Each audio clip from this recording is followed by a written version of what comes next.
বিসমিল্লাহির রহমানির রহিম। আসসালামু আলাইকুম সুপ্রিয় ছাত্রছাত্রীবৃন্দ। সরকারি হলনা কলেজে আয়োজিত অ্যাকাউন্টিংয়ের অনলাইন ক্লাসে তোমাদের স্বাগত জানাই। আজকে আমরা বাজেট এবং বাজেটারি কন্ট্রোল নিয়ে কথা বলব। প্রথমে আমরা জানবো বাজেট কাকে বলে। The budget is a quantitative expression about a target plan for acquiring and using resource over a specific time period, অথবা budget is a summary for what to be done to achieve organizational goal. এই budget অনেক প্রকার আছে, তারপরে main যে বাজেটগুলো আছে এগুলো আমরা একটু কথা বলবো।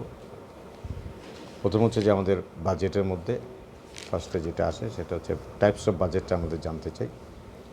অন দ্য বেসিস অফ পিরিয়ডে একটা হচ্ছে শর্ট টার্ম বাজেট, একটা long term budget. On the basis of ফ্লেক্সিবিলিটিতে একটা ফিক্সড বাজেট আর একটা ফ্লেক্সিবল বাজেট।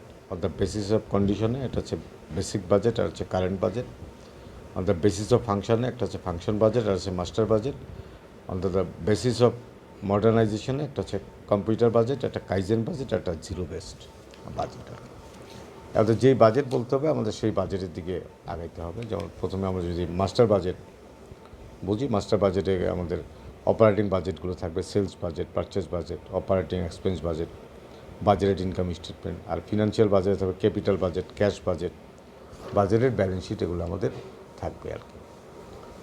আর আমরা যেটা বুঝি যে সেলস বাজেটে যে বাজেটেড সেলস কোয়ার্টার 1, 2, 3, 4 ইয়ারে কত সেলিং প্রাইস পার ইউনিট দিয়ে টোটাল সেলসটা আমরা পেতে পারবো এইভাবে আর কি সেলস বাজেটের ক্ষেত্রে।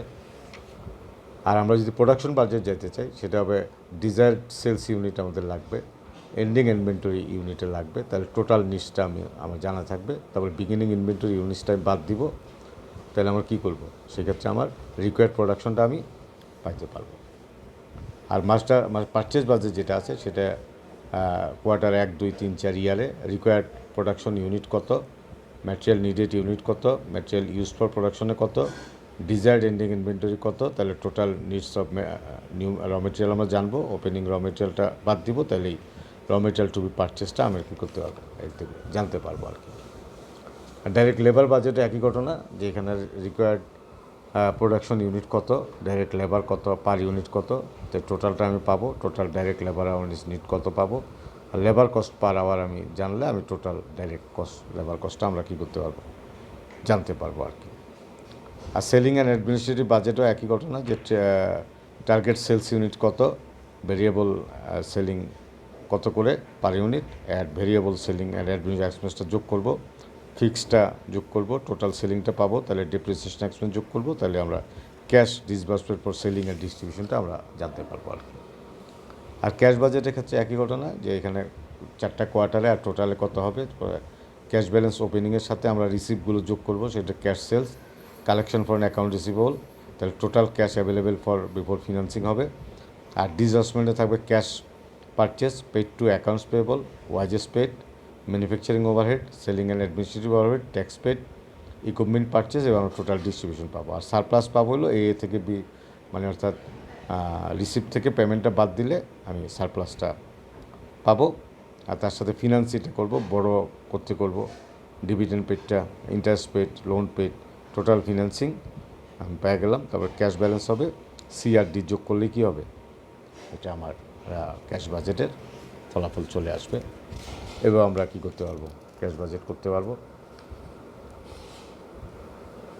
তো এখানে আমাদের যেটা যে এই ক্যাশ বাজারের ইনকাম স্টেটমেন্ট আমাদের করতে হবে, সেক্ষেত্রে আমরা সেলস রেভিনিউকে আমরা প্রথমে রাখবো, তার থেকে আমরা কস্ট অফ গুডস সোল্ড বাদ দিব, তাহলে গ্রস মার্জিন আসবে। সেলিং অ্যান্ড অ্যাডমিনিস্ট্রেটিভ এক্সপেন্স বাদ দিব, তাহলে নেট অপারেটিং ইনকাম আসবে। ইন্টারেস্ট এক্সপেন্স বাদ দিব, তাহলে নেট ইনকাম আসবে আর কি। এইভাবে আমার এটা করতে হবে।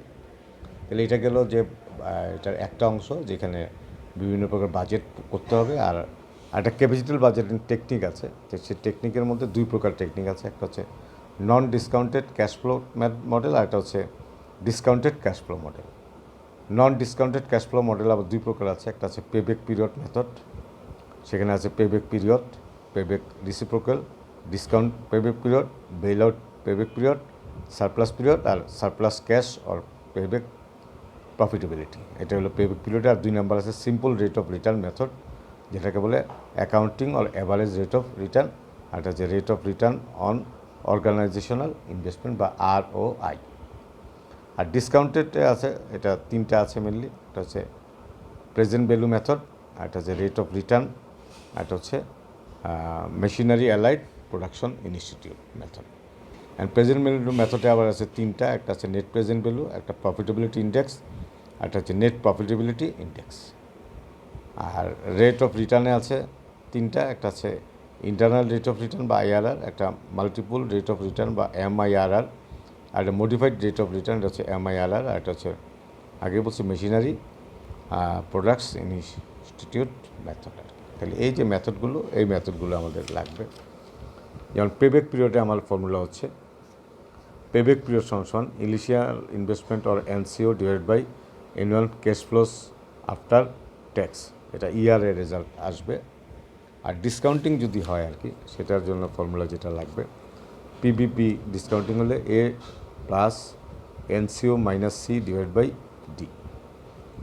আর এটা যদি প্রফিটেবিলিটি হয়, তার জন্য যে ফর্মুলা আসে সে পিবিপি সমান A plus NCO minus C divide by D, এটা হবে আর কি এটার আর বেল আউট যদি হয়, বেল আউট হলে সেটার ফর্মুলা হবে মানে at the end of years CFAT is SB is equal to NCO, bell out হবে মানে কোন বছরে এটা হয় আর কি, ইকুয়ালের চেয়ে উপরে যায় বা ইকুয়াল হয়, সেটাই বেল আউটের বছর।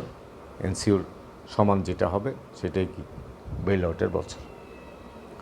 আর অ্যাকাউন্টিং অ্যাভারেজ রেট অফ রিটার্নের যে ফর্মুলাগুলো আছে সেটা হচ্ছে on the basis of average ইনভেস্টমেন্টে যদি হয়, তাহলে average net profit after tax divide by average investment into 100। আর on the basis of organizational investment যদি হয়, ROI সমান average EAT divide by original investment into 100। এইভাবে আমার এটা করতে হবে। আর ডিসকাউন্টিং ক্যাশ ফ্লোতে আমার যেটা, সেটা হচ্ছে প্রথমে যেটা আসবে এনপিবি। এনপিবি হচ্ছে net present value of cash flow after tax minus present value of investment বা এনসিও। তাহলে এটা মান আসবে, যদি এনপিবি গ্রেটার দেন 0 হয় প্রজেক্ট ইজ অ্যাকসেপ্টেবল, আর এনপিবি লেস দেন 0 হয় তাহলে এটা নট অ্যাকসেপ্টেবল আর কি। আর আমাদের পরে যেটা লাগবে যে প্রফিটেবিলিটি ইন্ডেক্স, সেটা হচ্ছে পিআই সমান present value of CABT divide by present value of investment. তাহলে আমি সিএবিটি পাবো।